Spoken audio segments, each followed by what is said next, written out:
പഠിക്കണമല്ലോ.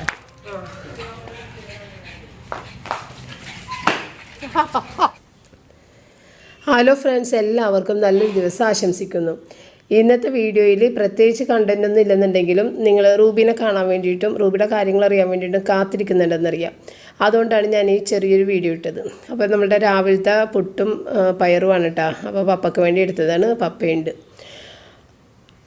അപ്പോൾ കാലത്ത് ഞാൻ ഇന്നലത്തെ വീഡിയോയിൽ കാണിച്ചിട്ടുണ്ടായിരുന്നു തിങ്കളാഴ്ച ഇവിടെ രാഹുൽ ഗാന്ധി വരുന്നുണ്ടെന്ന്. അപ്പോൾ രാവിലെ ഇങ്ങനെ കുറച്ചുകൂടിയുള്ള പണികളാണ് നടത്തിക്കൊണ്ടിരിക്കുന്നത് കേട്ടോ. JCB ഒക്കെ വന്നിട്ട് ഇത് ഏകദേശം ഒരു 8 മണി 8:30 കാഴ്ചയാണ്. അപ്പോൾ അവിടെ കുറേ ചെയറുകളൊക്കെ ഇട്ടിട്ട് റെഡിയാക്കിയൊക്കെ ഇട്ടിട്ടുണ്ട്. 2:20 വന്നത് കേട്ടോ. അത്രയും നേരത്തെ വന്നിട്ട് ഒരു 15 മിനിറ്റ് മാത്രമേ ഉണ്ടായിട്ടുള്ളൂ. ഒരു സ്പീച്ച് കഴിഞ്ഞിട്ട് പോയി ഞങ്ങളുടെ തൊട്ടടുത്ത് പള്ളുരുത്തി എന്നുള്ള സ്ഥലത്തേക്കാണ് പിന്നീട് പോയത്. അപ്പോൾ അതാണ് ഈ കാഴ്ചകൾ. അപ്പോൾ ഇന്നലത്തെ റൂബിയുടെ കാര്യങ്ങൾക്ക് വേണ്ടിയിട്ട് നിങ്ങൾ കാത്തിരിക്കുന്നു എന്നുള്ളത് എനിക്കറിയാം. അവൾക്ക് കുഴപ്പമില്ല, പൂർണ്ണമായിട്ട് മാറിയിട്ടില്ല, എങ്കിലും കുഴപ്പമില്ല. അപ്പോൾ ഞാൻ കുറേ ജോലികൾ ചെയ്ത് നടന്നു കഴിഞ്ഞാൽ അവൾക്ക് ഭയങ്കര വിഷമമാണ് അവളുടെ കൂടെ ഇരിക്കണം. അതുകൊണ്ട് തന്നെ ഞാൻ ഇന്നത്തെ ദിവസം അധികം ജോലികളൊന്നും ചെയ്തിട്ടില്ല കേട്ടോ. അത്യാവശ്യം കുക്കിങ്ങുകൾ മാത്രമേ ചെയ്തുള്ളൂ. അപ്പോൾ റോജറിനെ വിട്ടിട്ട് കുറച്ച് സാധനങ്ങളൊക്കെ ഞാൻ വാങ്ങിപ്പിച്ചതാണ്. അപ്പോൾ ഇന്ന് ഒരു സാമ്പാർ വെക്കണം, ഇത്തിരി ഉണക്കച്ചെമ്മീൻ കഴിക്കണമെന്ന് റോജറിന് ഭയങ്കര ആഗ്രഹം. റോജർ ഞാനും മാത്രമേ കഴിക്കുകയുള്ളൂ കേട്ടോ ഉണക്കച്ചെമ്മീൻ, ഇവിടെ വേറെ ആർക്കും വേണ്ട. അപ്പോൾ ഉണക്കച്ചെമ്മീൻ വാങ്ങിക്കാം എന്ന് പറഞ്ഞ് പിന്നെ ഞാൻ പറയുന്നത് ഇത്തിരി ഉപ്പുമീനും കൂടി വാങ്ങിച്ചോ, പിന്നെ പപ്പടം, അങ്ങനത്തെ കുറച്ച് ഐറ്റംസൊക്കെ മേടിക്കാൻ പറഞ്ഞ് അങ്ങനെ അതെല്ലാം വാങ്ങിച്ചുകൊണ്ട് വന്നതാണ് കേട്ടോ. അപ്പോൾ ഇന്ന് ഞാൻ ഉണക്കച്ചെമ്മീൻ വറുക്കണത് കാണിക്കാം. കുറേ അധികം പേര് ഉണക്കച്ചെമ്മീൻ വറുക്കണത് എങ്ങനെയാണെന്നൊക്കെ നേരത്തെ ചോദിച്ചിരുന്നു. അപ്പോൾ ഇതൊക്കെ 10 രൂപയുടെ പാക്കറ്റ്സാണ് കേട്ടോ. എല്ലാം ഉണക്കച്ചെമ്മീനും ഉപ്പുമീനും ഒക്കെ 10 രൂപയുടെ പാക്കറ്റാണ്. അത് കടൽ ബ്രാൻഡാണ് കേട്ടോ. ഇത് ഉണക്കച്ചെമ്മീൻ അല്ല ഉപ്പുമീൻ. പിന്നെ കുറേ അധികം ഡ്രസ്സുകൾ, കുറേ അധികമല്ല, ഒരു 5-6 റോജറിൻ്റെ 3 പുതിയ ഷർട്ടില്ലേ അത്, എൻ്റെ 2-3 ചുരിദാർ, പിന്നെ നമ്മൾ കഴിഞ്ഞ ദിവസം മേടിച്ച പുതിയ പാൻറ്റീസ് അതൊന്ന് കഴുകിയിട്ട് മാത്രമേ നമ്മൾ ഇടുള്ളൂ. അപ്പോൾ അങ്ങനെ അത് എല്ലാം കൂടി ചേർത്തിട്ട് ഒന്ന് കഴുകാൻ വേണ്ടിയിട്ട് ഞാൻ വന്നതാണ്. അത് കൈവച്ച് കഴുകേണ്ട കാര്യങ്ങളാണ്. കാരണം പുതിയ ഡ്രസ്സുകളെന്ന് പറയുമ്പോൾ നമ്മൾ ഒറ്റയായിട്ട് തമ്മിൽ മുട്ടിക്കാതെ തന്നെ കഴുകണം. കളർ പോകുന്നുണ്ടാകുന്നൊന്നും അറിയാൻ പറ്റില്ല. അതൊന്ന് മെഷീനിൽ ഇടരുത്. അതുപോലെ കഴുകുന്നത് ഒന്നിച്ച് മീതെ ഇടരുത്. എല്ലാം മാറ്റി വെക്കണം, അല്ലെന്നുണ്ടെങ്കിൽ തമ്മിൽ കളറ് ചിലപ്പോൾ പിടിക്കും. അപ്പോൾ അതിന് വേണ്ടിയിട്ട് ഞാൻ നല്ല ഇത് നമ്മുടെ ടോയ്ലറ്റ് സോപ്പ് ഇട്ട് തന്നെ കുളിമുറിയിൽ വന്നിരുന്ന് കഴുകുന്നത് എന്താണെന്ന് വെച്ച് കഴിഞ്ഞാൽ ഒരു സ്റ്റൂളൊക്കെ ഇട്ട് നമുക്ക് സമാധാനമായിട്ട് ഇരുന്നിട്ട് കഴുകാം. നിങ്ങൾക്ക് വേണമെങ്കിൽ അങ്ങനെ ചെയ്യാം. വെയിലത്ത് പോയിരുന്നിട്ട് ചൂടും കൊണ്ടിട്ട് ഇങ്ങനെ പുറത്തൊക്കെ ഇരുന്ന് ചെയ്യുമ്പോൾ നമുക്ക് ഭാരം കൂടും. അപ്പോൾ ഭാരം ഇത്തിരി കുറയണമെന്നുണ്ടെങ്കിൽ ഇങ്ങനെയുള്ള ചില കാര്യങ്ങളൊക്കെ ചെയ്ത് കഴിഞ്ഞിട്ടുണ്ടെങ്കിൽ നമുക്ക് പെട്ടെന്ന് തന്നെ വാഷ് ചെയ്തൊക്കെ എടുക്കാം. അപ്പോൾ ഇതാണ് ഞാൻ ആകെ ചെയ്തൊരു ജോലി. പിന്നെ വീട് ഒരു 3 പ്രാവശ്യമെങ്കിലും ഇന്നലെ തുടച്ചിട്ടുണ്ട് കേട്ടോ. കാരണം ആ ഗ്രൗണ്ടിൽ അത്രയും ജനക്കൂട്ടം വന്ന് പൊടിയെല്ലാം പറന്ന് ആകെ അപ്പം ഞാൻ തുടച്ചുകൊണ്ടിരിക്കണം, അങ്ങനെ ആയിപ്പോയി, അത്രയും പൊടിയായിപ്പോയി. അപ്പോൾ തുണികൾ ഒരു ബാച്ച് വിരിച്ച് പിന്നെ നമ്മൾ കൈ കൊണ്ട് കഴുകിയതുമൊക്കെ വിരിച്ച് റോജറിൻ്റെ ഷർട്ടൊക്കെ സൈഡിൽ ഇട്ടിട്ടുണ്ട്. ഇനി അടുത്ത ബാച്ച് തുണി മെഷീനിൽ കിടക്കുന്നുണ്ട്. അപ്പം നല്ല അലക്കാണ് ടൈപ്പാണ്, ഒരുപാട് അലക്കാണ്. എല്ലാവരുടെയും ഡ്രസ്സുകൾ 2-3 വെച്ചിട്ട് എല്ലാവരും മാറിക്കൊണ്ടിരിക്കുന്നുണ്ട്. അതുകൊണ്ട് നല്ല അലക്കാണ് ഇവിടെ. അപ്പോൾ അത് കഴിഞ്ഞിട്ട് ഇതിപ്പോൾ ഏകദേശം ഒരു 12:30-1 മണിയായപ്പോഴുള്ള ഒരു അവസ്ഥയാണ് കേട്ടോ. അവിടെ പാട്ടും അങ്ങനെയൊക്കെ വെച്ചിട്ട് ഭയങ്കര ഇതൊക്കെയാണ്. പുള്ളി വന്നത് 2:20 അപ്പോൾ അതിന് മുമ്പ് തന്നെ ആളുകൾ അവിടെ ഒക്കെ വരാൻ തുടങ്ങിയിട്ടുണ്ട്. അപ്പോൾ ഇടയ്ക്ക് ഞാനതൊന്ന് കാണിച്ചു തന്നതാണ്. അപ്പോൾ ഇനി ഇതിന് ശേഷം നമ്മൾക്ക് ഉണക്കച്ചെമ്മീൻ വറുക്കുന്നത് എങ്ങനെയാണെന്നും കൂടി ഒന്ന് കാണിച്ചു തരാം കേട്ടോ. ഉണക്കച്ചെമ്മീൻ എപ്പോഴും നമ്മൾ ഒരുവിധം അധികം വെള്ളത്തിൽ കുതിർത്ത് കഴുകാതെ എന്നാൽ കഴുകിയെടുക്കുക. അഴുക്കുണ്ടാവുമല്ലോ എന്തായാലും. അപ്പോൾ ഒരുപാട് അങ്ങോട്ട് കുതിർത്ത് കളയണ്ട. കുതിർന്ന് പോകണമെങ്കിൽ വെയിലത്ത് വെച്ച് ഉണക്കേണ്ടി വരും കേട്ടോ. അല്ലെങ്കിൽ ഇങ്ങനെ വറുത്തെടുക്കുമ്പോൾ ഒത്തിരി ടൈം എടുക്കും. എന്നിട്ട് ഉപ്പുനീര് വെള്ളത്തിൽ ഒന്ന് മിക്സ് ചെയ്ത് വെച്ചേക്കണേ കേട്ടോ. നന്നായിട്ട് പുരട്ടിയിട്ടാണ് ഉപ്പുനീരിട്ടിട്ട് നന്നായിട്ട് വിടുന്നത്. കാരണം ഉണക്കച്ചെമ്മീൻ ഒട്ടും ഉപ്പില്ലാതെ ആയിരിക്കുള്ളൂ ഉണക്കുന്നത്. അപ്പം നന്നായിട്ട് തന്നെ ഉപ്പുനീര് വെള്ളത്തിൽ നന്നായിട്ട് തിരുമ്മി പിടിപ്പിച്ചിട്ടാണ് ഇങ്ങനെ വറുക്കുന്നത്. അപ്പോൾ വറുത്ത് കഴിയുമ്പോൾ ഒരു നല്ലൊരു സ്മെല്ല് വരും. ചെറിയ തീയിലിട്ടിട്ട് വറുക്കുക. ഈ വറുക്കുന്ന ഈ കാര്യം കറക്റ്റാണെന്നുണ്ടെങ്കിലാണ് ഉണക്കച്ചെമ്മീൻ നല്ല ടേസ്റ്റായിട്ട് വരുന്നത്. അല്ലെങ്കിൽ കൂടുതൽ കരിഞ്ഞു പോയിട്ടുണ്ടെങ്കിൽ ഇത് കയ്പായി പോവും. അപ്പോൾ ഈ ഒരു കാര്യം നിങ്ങൾ ശ്രദ്ധിച്ചു കഴിഞ്ഞാൽ ഉണക്കച്ചെമ്മീൻ നല്ല സൂപ്പറായിട്ട് കിട്ടും. അപ്പോൾ ഇതുപോലെ വറുത്ത് കഴിഞ്ഞിട്ട് ഇങ്ങനെ പതിയെ എടുത്ത് നോക്കുക. അപ്പോൾ ഭയങ്കരമായിട്ട് ചളുങ്ങി കിടക്കണമെങ്കിൽ വീണ്ടും വറുക്കുക. നന്നായിട്ട് തന്നെ ക്രിസ്പി ആയിട്ട് വരില്ല, കാരണം അത് ഇത്തിരി ചൂടാറിയതിന് ശേഷമാണ് ക്രിസ്പിയായി വരണത്. അപ്പോൾ നിങ്ങൾ ക്രിസ്പി ആക്കാൻ വേണ്ടി ശ്രമിച്ച് കഴിഞ്ഞിട്ടുണ്ടെങ്കിൽ ഇത് കരിഞ്ഞു പോകും. ആ രീതിയിൽ മാറ്റി വെച്ച് കഴിഞ്ഞാൽ അങ്ങനെ ഇരുന്ന് ഇത്തിരി നേരവും കൂടി ആ ചൂട് കൊണ്ട് അതങ്ങോട്ട് കരിഞ്ഞു പോകും. അപ്പോൾ ഈ പുറമേയുള്ള ഒരു ഭാഗം ചെറിയൊരു തരിതിരിപ്പ് പോലെ ഉണ്ടെന്നുണ്ടെങ്കിൽ നിങ്ങൾ എടുത്ത് മാറ്റിയേക്കുക. പിന്നെ ഉള്ള വറുക്കൽ അത് അടപ്പിൽ നിന്ന് താഴേക്ക് ഇറക്കി വെക്കില്ലേ, നമ്മളൊരു പാത്രത്തിലേക്ക് മാറ്റിയിപ്പോൾ അവിടെ ഇരുന്നിട്ട് അത് ഒന്നുകൂടി ഈ മിക്സ്ചറൊക്കെ ആകുന്ന പോലെ ഒന്നുകൂടി നല്ല ക്രിസ്പി ആയിട്ട് വന്നോളൂ കേട്ടോ. അപ്പോൾ അങ്ങനെ വേണം നോക്കിയെടുക്കാനായിട്ട്, അല്ലെങ്കിൽ ഇത് കരിഞ്ഞു പോകും. കളറ് മാറുന്നതിന് മുമ്പേയൊക്കെ തന്നെ മാറ്റിയേക്കണം. പിന്നെ ഇതിനകത്ത് ചെറിയ ഉള്ളി ഇടുന്നതിന് നല്ല ടേസ്റ്റ് കൂടുതൽ. ഞാനിപ്പോൾ സവാള ഇട്ടത്, പിന്നെ പച്ചമുളക് അരിഞ്ഞിടണം, അതൊക്കെ ഇതിനകത്ത് കൂടി കഴിക്കാൻ നല്ല ടേസ്റ്റാണ്. പിന്നെ വേപ്പില വറ്റൻമുളക് ഉണ്ടെങ്കിൽ ഇട്ടാൽ മതി. ഇപ്പം ഞാൻ ഇട്ട് എൻ്റെ കയ്യിലുള്ളതുകൊണ്ട് അങ്ങനെ അതിനാവശ്യമായി കൂടി ചേർത്ത് കൊടുക്കുക കേട്ടോ. എന്നിട്ട് ഇതിത്തിരി നേരിതായിട്ട് കട്ട് ചെയ്യണതാണ് കൂടുതൽ നല്ലത്. ഇതിപ്പോൾ ഇത്തിരി അധികം ഞാനിപ്പോൾ ആ ഗ്രൗണ്ടിലേക്കൊക്കെ പോയി ഇടക്കിടക്ക് നോക്കണോണ്ടേ ഞാൻ പെട്ടെന്ന് ചെയ്തുകൊണ്ട് അത്ര നേരിതായിട്ട് കട്ട് ചെയ്തിട്ടില്ല. നിങ്ങൾ കട്ട് ചെയ്യുമ്പോൾ നേരിതായിട്ട് കട്ട് ചെയ്യണതാണ് നല്ലത്. അപ്പോൾ ഈ ഒരു കണക്കിലാകുമ്പോൾ മുളക് പൊടി മഞ്ഞൾപ്പൊടി അങ്ങനെ ഇടുക, നിങ്ങളുടെ ആവശ്യത്തിന് എന്താണെന്ന് വെച്ചാൽ ഇടുക. എന്നിട്ട് പിന്നെ പെട്ടെന്ന് തന്നെ അത് ചെമ്മീനും കൂടി ഇട്ടിട്ട് മിക്സ് ചെയ്തെടുക്കാം. അപ്പോൾ മുളക് പൊടിയൊക്കെ ഇട്ട് കഴിഞ്ഞിട്ടുണ്ടെങ്കിൽ പിന്നെ അങ്ങോട്ട് തീ ഒന്നില്ലെങ്കിൽ ഓഫ് ചെയ്യുക, അല്ലെങ്കിൽ വളരെയധികം സിമ്മിലിട്ട് വെക്കുക. എന്നിട്ട് പിന്നെ വറുത്ത ചെമ്മീൻ അങ്ങോട്ട് ഇട്ടിട്ട് മിക്സ് ചെയ്തെടുത്ത് കഴിഞ്ഞാൽ മതി. അപ്പോൾ സവാള കൂടുതൽ മുരിഞ്ഞില്ലെന്നുണ്ടെങ്കിലും ഉപ്പും ചെമ്മീൻ ഇത് സോഫ്റ്റായൊന്നും പോകില്ല കേട്ടോ. ചെമ്മീൻ ഫ്രൈ ചെയ്ത് എടുത്തേക്കുന്നത് കൊണ്ട് അത് അങ്ങനെ തന്നെ ഇരുന്നോളും. സവാള ശരിക്കും മുരിഞ്ഞില്ല എന്ന് വിചാരിച്ചിട്ട് ചെമ്മീൻ അങ്ങനെ ഇത് പോകില്ല, തണുത്ത് പോകില്ല. പിന്നെ നമ്മൾ ചെമ്മീൻ വറുത്തപ്പോൾ ഒട്ടും തന്നെ എണ്ണ ചേർത്തിട്ടില്ല കേട്ടോ, ഒട്ടും എണ്ണ ചേർക്കാതെയാണ് നമ്മൾ വറുത്തെടുത്തത്. അപ്പോൾ അങ്ങനെ ചെമ്മീൻ വറുത്തെടുക്കുന്നത് ഒരു കുപ്പിയിൽ അടച്ചു വെച്ച് കഴിഞ്ഞിട്ടുണ്ടെങ്കിലും നിങ്ങൾക്ക് സാവധാനം എപ്പോൾ വേണമെന്നുണ്ടെങ്കിലും ഇത്തിരി മുളക് മൊരിയിച്ച് അതിനകത്തേക്ക് മിക്സ് ചെയ്ത് യൂസ് ചെയ്യാം കേട്ടോ. അതൊരു ഇൻസ്റ്റൻ്റ് ആയിട്ടുള്ള ഒരു റെസിപ്പിയാണ് കേട്ടോ. ഓട് വറുത്ത് വെക്കുന്നത് ഞങ്ങൾ പറയും. ഓട് വറുത്ത് വെച്ചിട്ട് അത് കുപ്പിയിൽ ടൈറ്റായിട്ട്, അപ്പോൾ നല്ല ക്രിസ്പി ആയിട്ടുള്ള ചെമ്മീൻ നല്ല മുരുമുരാന്നിരിക്കും. എന്നിട്ട് നമ്മൾ എപ്പോഴാണ് ആവശ്യമെന്ന് വെച്ച് കഴിഞ്ഞിട്ടുണ്ടെങ്കിൽ മുളക് ഇങ്ങനെ മൊരിയിച്ചെടുത്തിട്ട് അതിനകത്തേക്ക് ഇടാം. In many ways, a self-inflicted wound.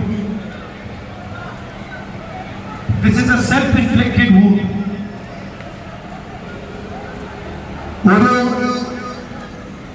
സ്വയം നിർമ്മിതമായ പ്രശ്നമാണ് ഇന്നെല്ലാം നമ്മുടെ രാജ്യത്ത് സംജാതമായിട്ടിരിക്കുന്നത്. Of course, Corona has had an impact, but prior to Corona, what the Delhi government did with regards to demonetization and GST has devastated India's economy. Corona ഒരു കാരണമാണ് എന്നുള്ള കാര്യത്തിൽ സംശയമില്ല. അപ്പോൾ രാഹുൽ ഗാന്ധി വന്നിട്ടുള്ള സ്പീച്ചാണ് ഇപ്പോൾ കേട്ടത്. അതിൻ്റെ ചെറിയൊരു ഭാഗം ഞാൻ കേൾപ്പിച്ചെന്നില്ല കേട്ടോ. അതിനുശേഷം ഞാൻ വന്നിട്ട് ഏതായാലും ഊണ് എടുത്ത് ഒത്തിരി ടൈമായി. അപ്പോൾ ഊണെടുത്ത് ചെമ്മീൻ വറുത്തത്, പപ്പടം വറുത്തത്. അപ്പോൾ റിച്ചാർഡൊക്കെ ഒന്നും കഴിക്കില്ല, റിച്ചാർഡും കഴിക്കില്ല, റയനും കഴിക്കില്ല കേട്ടോ. ഞാൻ റോജർ മാത്രമേ കഴിക്കുള്ളൂ. അപ്പോൾ ചെമ്മീനും പപ്പടവും സാമ്പാറും കൂട്ടിയിട്ട് നല്ല അടിപൊളി സദ്യ കഴിച്ച്. സദ്യ എന്ന് പറയാൻ പറ്റില്ല, എങ്കിലും ഞാൻ പറഞ്ഞു തന്നെ ഭയങ്കര ഇഷ്ടമാണ് ഞങ്ങൾക്ക് അങ്ങനെ കഴിക്കണത്. അപ്പോൾ അതേ ചെമ്മീനിങ്ങനെ ഒടിയും വേണ്ട, അത് നമ്മൾ വറുത്ത് കുറച്ച് നേരം കഴിയണം, എന്നാലാണ് ഇങ്ങനെ ഒടിഞ്ഞ് വരുന്നത്. അല്ലെങ്കിൽ നമ്മൾ കപ്പലണ്ടിയൊക്കെ വറുക്കണ പോലെയാണ്. കപ്പലണ്ടി വറുക്കുമ്പോൾ ഇങ്ങനെ ഇത്തിരി ചടങ്ങിയിട്ടല്ലേ ഇരിക്കണത്, പിന്നെ അത് ഇരുന്നിട്ട് മൊരിഞ്ഞ് റെഡിയാകണേനെ എന്ന് പറഞ്ഞ പോലെ തന്നെ ചെമ്മീൻ. അപ്പോൾ അതിനെ മൊരിഞ്ഞെടുക്കാനായിട്ട് നിങ്ങൾ ശ്രമിക്കരുത്, അത് കരിഞ്ഞ് ഇരിക്കും, പിന്നീട് നോക്കുമ്പോൾ കരിഞ്ഞിരിക്കും, അങ്ങനെയാണ്. അപ്പോൾ അതാണ് ചെമ്മീൻ്റെ ഒരു കാര്യം. വറുക്കുന്ന സമയത്ത് വളരെ ശ്രദ്ധിച്ച് ചെറിയ തീയിലിട്ട് വറുത്തെടുക്കാം. അപ്പോൾ റയനാണ് കേട്ടോ ഞാൻ ചോറെടുത്ത് വെച്ചത്. ആദ്യം റയൻ സ്കൂൾ കഴിഞ്ഞ് വന്നതാണ്. അപ്പോൾ അവൻ മറ്റുള്ളവർക്കാർക്കും ഇപ്പോൾ വേണ്ട. അങ്ങനെ ഗ്രൗണ്ടിലെ കാര്യങ്ങളെല്ലാം കഴിഞ്ഞപ്പോൾ നല്ല ശക്തമായ മഴ അങ്ങോട്ട് പെയ്തിട്ടാ, നല്ല മഴ പെയ്ത് അതോടുകൂടി എല്ലാ പൊടിയെല്ലാം ഒന്ന് അടങ്ങി, അങ്ങനെ സമാധാനമായി. അപ്പോൾ ഇന്ന് 2-3 തവണ ഞാൻ തുടക്കേണ്ടി വന്നു വീട്, അത്രയും പൊടിയായിരുന്നു. എല്ലാവരും ഇങ്ങനെ ഗ്രൗണ്ട് നിറയെ ആളുകളില്ലേ, അപ്പോൾ പൊടി ഇങ്ങനെ പറന്ന് അങ്ങനെ. അപ്പോൾ ഇന്ന് വേറെ കാര്യങ്ങളൊന്നും ചെയ്യാതെ ഞാൻ റൂബിയുടെ കൂടെ തന്നെയാണ് നിന്നിരുന്നത്. കാരണം അവൾക്ക് ഇത് കൂടെ ഞാനുണ്ടെങ്കിൽ അവൾ അവിടെ കിടന്ന് ഉറങ്ങിക്കോളും, കൂടെ ഞാൻ ഇരുന്നാൽ മതി. അപ്പോൾ അവൾക്കൊരു റെസ്റ്റ് ആവട്ടെ. അല്ലെങ്കിൽ ഞാൻ ജോലി ചെയ്യുമ്പോൾ ഇത് ഞാൻ ഇത്തിരി ശർക്കര ഉരുക്കി വെച്ചതാണ് കേട്ടോ, നമുക്ക് അടുത്ത ദിവസത്തേക്കൊക്കെ ഉപയോഗിക്കാൻ വേണ്ടിയിട്ട്. പിന്നെ അടുത്ത ഒരു കാര്യം ചെയ്തത്, ചായക്ക് ഞാൻ കട്ടൻ ചായ ഇട്ട് പിന്നെ തലേ ദിവസം നമ്മൾ ഉഴുന്നുവട ഉണ്ടാക്കിയില്ലേ, അതിൻ്റെ ഈ എണ്ണ അതല്ല കേട്ടോ, എണ്ണ ഞാൻ വേറെ ഒഴിച്ചതാണ്. കാരണം അത് നമ്മൾ പപ്പടം വറുത്തൊക്കെ തീർത്തായിരുന്നു.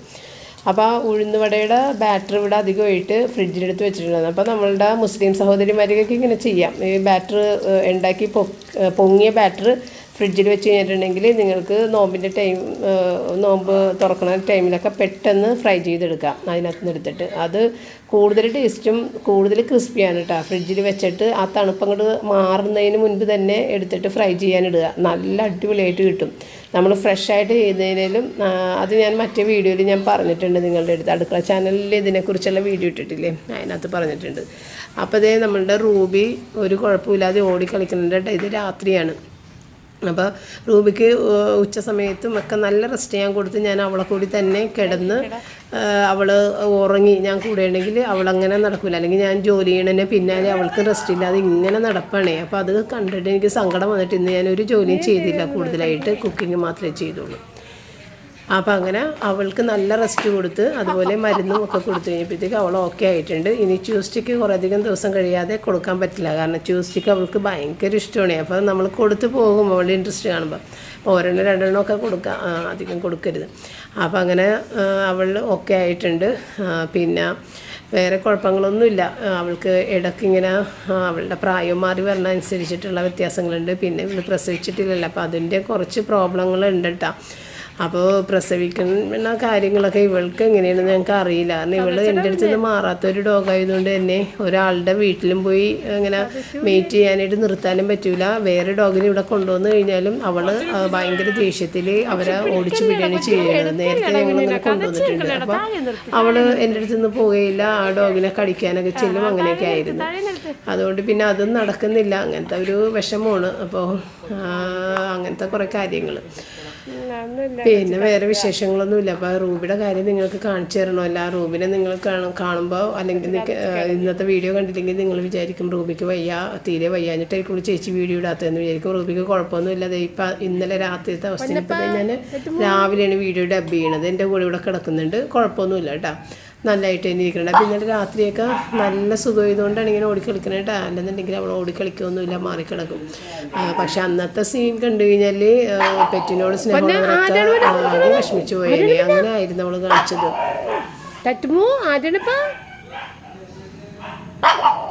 കോരക്കണം അപ്പനെ, പിന്നെ പാവം കൊരക്കണമെന്നാ. ചേട്ട വീണുപോയി,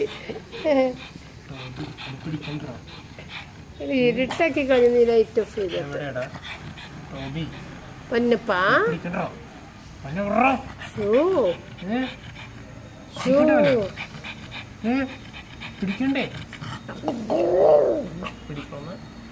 പൊന്നപ്പാ അവന് പിടിക്കണമെന്നാ.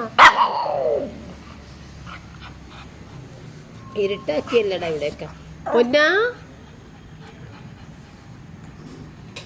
അങ്ങനെ ലൈറ്റ് ഇട പൊന്നപ്പാ, അവന് പിടിക്കണ്ടവനാ. തത്തുമോ അവനെ പിടിക്കണ്ട. പിന്നെ നമുക്ക് തത്തുമോ ചോദിക്കട എന്തെങ്കിലും.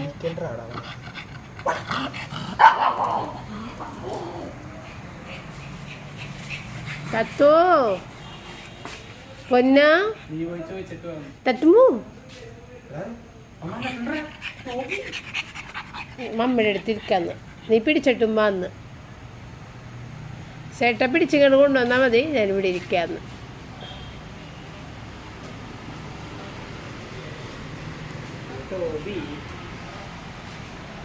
അപ്പോൾ ഇതാണ് റൂബി. ഇപ്പം നല്ലതായിട്ട് ഓടി നടക്കുന്നുണ്ട്. ആരും വിഷമിക്കേണ്ട, റൂബിനെ കുറിച്ച് എല്ലാവർക്കും വിഷമമുണ്ടെന്ന് എനിക്കറിയാം. അപ്പോൾ ഇനി നമുക്ക് നാളെ നല്ലൊരു കണ്ടന്റ് വീഡിയോ ആയിട്ട് വരാം. Thank you.